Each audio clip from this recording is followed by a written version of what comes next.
Dan kes ke-22 positif COVID-19 yang merupakan wanita warga negara Amerika Syarikat berumur 83 tahun telah menunjukkan perkembangan status kesihatan yang sangat baik. Bagaimanapun, Ketua Pengarah Kesihatan, Datuk Dr. Nur Hisham Abdullah dalam satu kenyataan berkata, wanita itu masih lagi dipantau di hospital kerana mengalami batuk.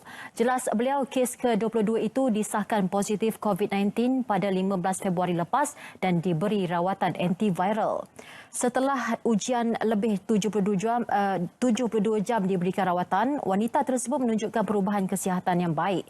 Oleh itu, ujian ulangan pengesahan COVID-19 telah dijalankan sebanyak 2 kali dengan jarak masa 24 jam bagi setiap satu ujian yang mana kedua-duanya menunjukkan keputusan negatif.